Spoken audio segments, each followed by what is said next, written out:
understand, and was fearful of my white man's wisdom.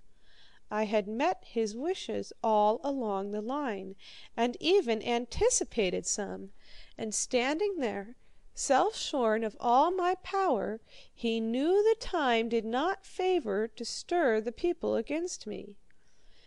Before they could disperse, I made announcement that while the still went to Moosu, whatever hooch I possessed went to the people.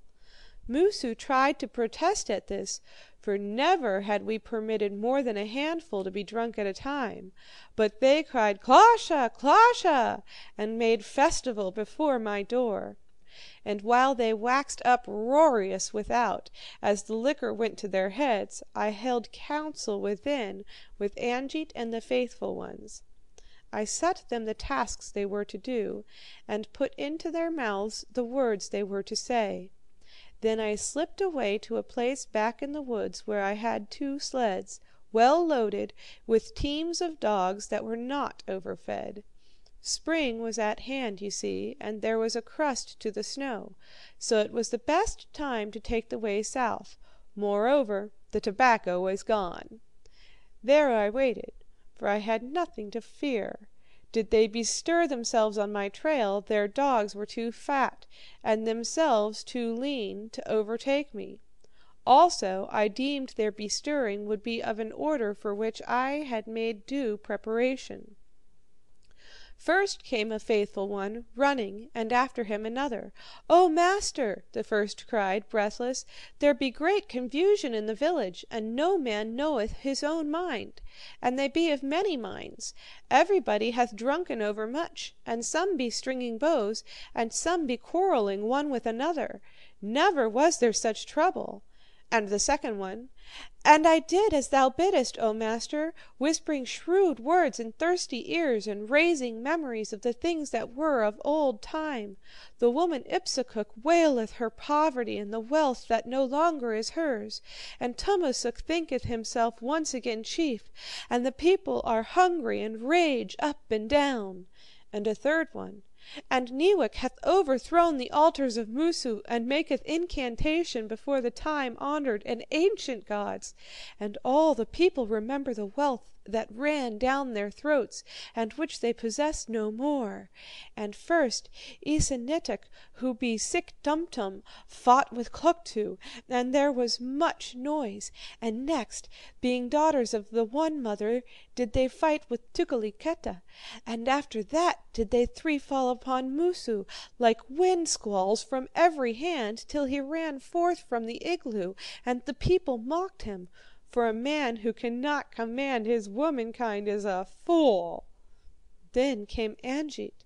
"Great trouble hath befallen Moosu, O master, for I have whispered to advantage, till the people came to Moosu, saying they were hungry and demanding the fulfillment of prophecy. And there was a loud shout of 'Idle willy,' meat. So he cried peace to his womenfolk, who were overwrought with anger and with hooch, and led the tribe even to thy meat caches. And then he bade the men open them and be fed, and lo, the caches were empty. There was no meat. They stood without sound, the people being frightened. And in the silence I lifted my voice. 'O Moosu, where is the meat? That there was meat we know. Did we not hunt it and drag it in from the hunt? And it were a lie to say one man hath eaten it. Yet have we seen nor hide nor hair. Where is the meat, O Moosu? Thou hast the ear of God. Where is the meat?' And the people cried, 'Thou hast the ear of God. Where is the meat?' And they put their heads together and were afraid. Then I went among them, speaking fearsomely of the unknown things, of the dead that come and go like shadows and do evil deeds, till they cried aloud in terror and gathered all together like little children afraid of the dark.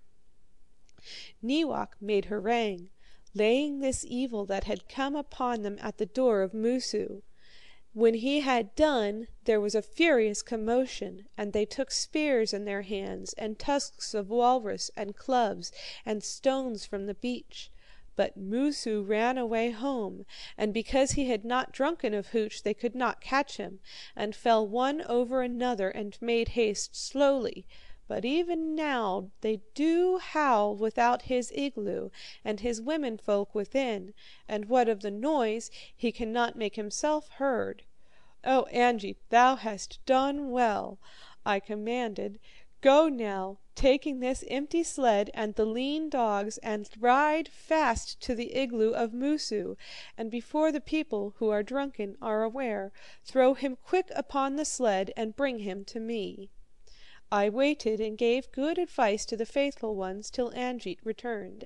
Moosu was on the sled, and I saw by the finger marks on his face that his womenkind had done well by him. But he tumbled off and fell in the snow at my feet, crying, "O master, thou wilt forgive Moosu thy servant for the wrong things he has done? Thou art a great man. Surely wilt thou forgive?"